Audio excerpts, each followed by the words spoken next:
Un spectre peut être obtenu avec un prisme en verre ou un réseau de diffraction par transmission ou par réflexion.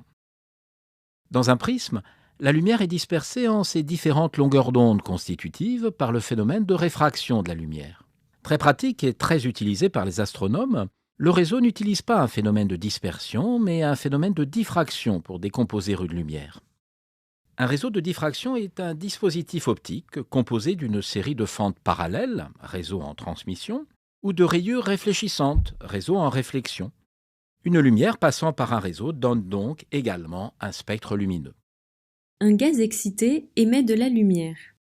Le photon, issu de la désexcitation d'un niveau d'énergie EI vers le niveau fondamental, aura pour fréquence nu égale delta E sur H.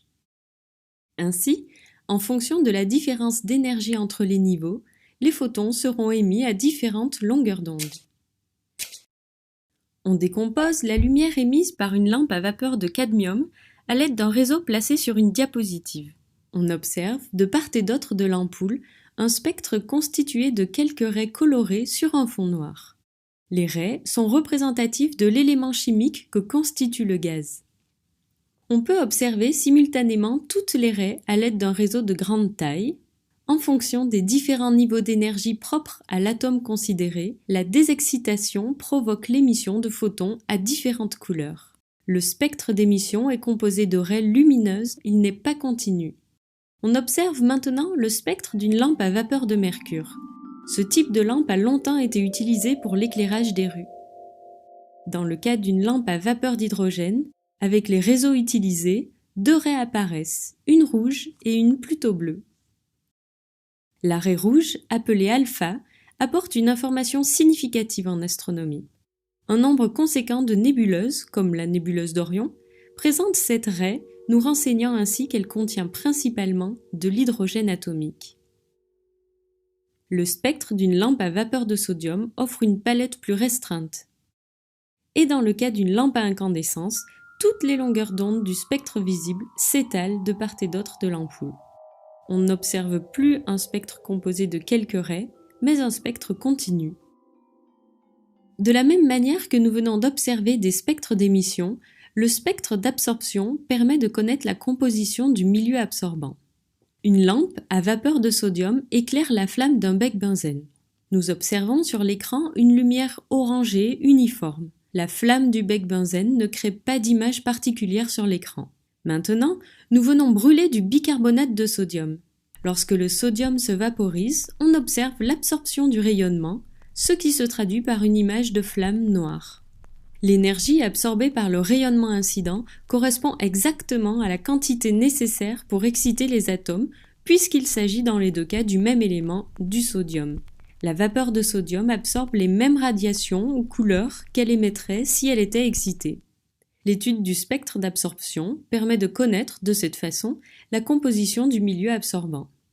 On peut aussi s'intéresser au phénomène d'absorption avec un liquide coloré. Un faisceau de lumière blanche traverse une solution de tartrazine, colorant alimentaire jaune E102. Le spectre de la lumière blanche est modifié et présente une bande noire dans le bleu. Lorsque la lumière blanche traverse la solution, elle est en partie absorbée et en partie transmise par diffusion et réflexion. La partie de rayonnement absorbée correspond aux molécules présentes dans la solution. Les molécules de tartrazine absorbent dans le bleu, couleur complémentaire du jaune. Maintenant, intéressons-nous au spectre d'une solution de sirop de menthe composée de colorant jaune et de colorant bleu. On retrouve l'absorption dans le bleu, à laquelle se rajoute une nouvelle bande d'absorption dans le rouge. Un réseau est constitué par la répétition périodique d'un motif diffractant, comme par exemple une fente. Les interférences entre les rayons issus des nombreux motifs successifs privilégient alors certaines directions dans lesquelles l'énergie lumineuse est envoyée. La distance A entre deux fentes successives s'appelle le pas du réseau. Il vaut par exemple 2 micromètres dans le cas d'un réseau de 500 traits par millimètre. On éclaire à l'aide d'un laser hélium-néon rouge des réseaux dont le nombre de traits par millimètre sont différents. On observe un spectre de diffraction pour des réseaux de 80 traits par millimètre, 140 traits par millimètre et 300 traits par millimètre. On remarque que plus le nombre de traits par millimètre est grand, plus les taches du spectre sont écartées. Certaines directions semblent privilégiées, voyons comment les déterminer théoriquement. Soit une source S ponctuelle et monochromatique, à l'infini, qui envoie un faisceau de lumière parallèle et arrivant sur le réseau sous l'angle d'incidence θ0. Chaque fente diffracte la lumière. Les rayons issus des différentes fentes interfèrent entre eux à l'infini, et l'on cherche les directions d'angle θ pour lesquelles l'intensité des rayons qui interfèrent est maximale. L'amplitude diffractée par le réseau à l'infini, en un point m, résulte des interférences entre les rayons issus de tous les motifs éclairés. Considérons tout d'abord deux rayons qui interfèrent.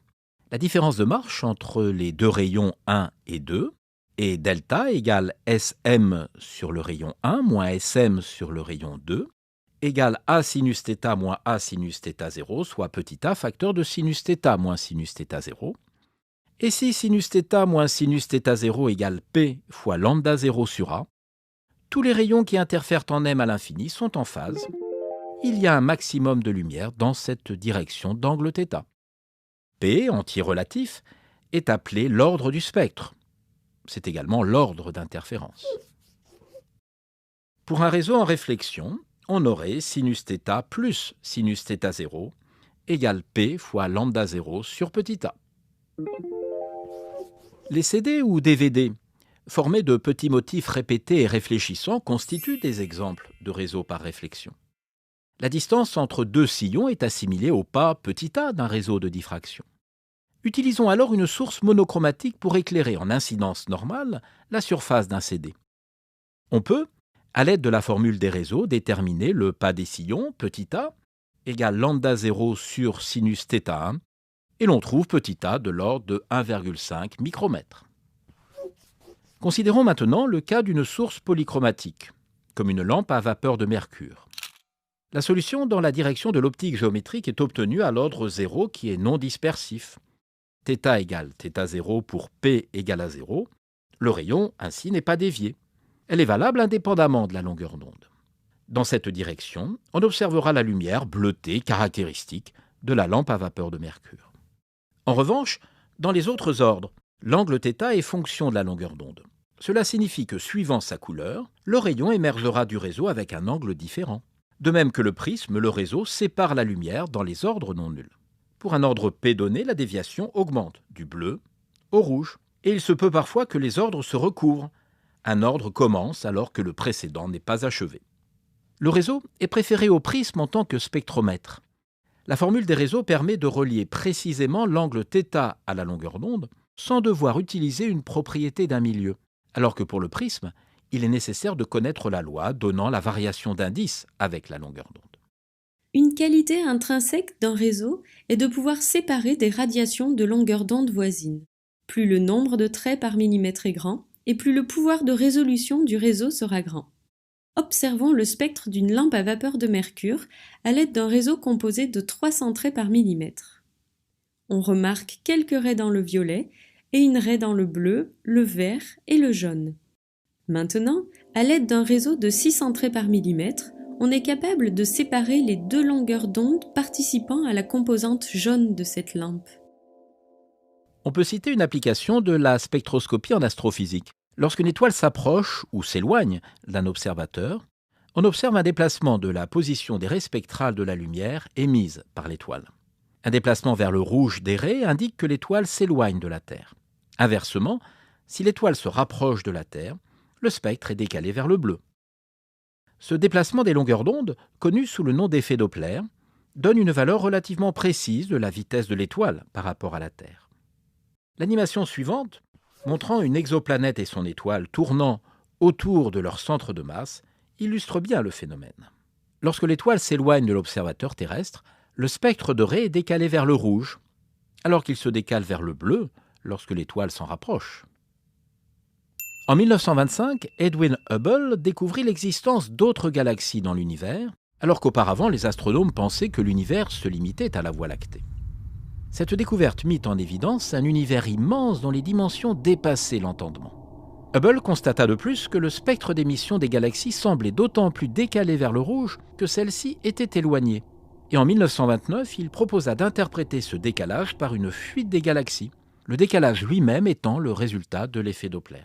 Il établit une relation très simple de proportionnalité entre la vitesse d'éloignement des galaxies VE et leur distance d à la Terre, connue sous le nom de loi de Hubble, VE égale H0 fois d, avec H0 une constante de proportionnalité baptisée constante de Hubble. On peut imaginer que l'univers en entier est un ballon. Vous soufflez dedans et il grossit.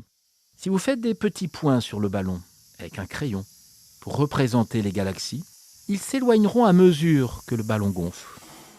L'expansion de l'univers, c'est un peu ça. Albert Einstein. Run free and dive into the sky.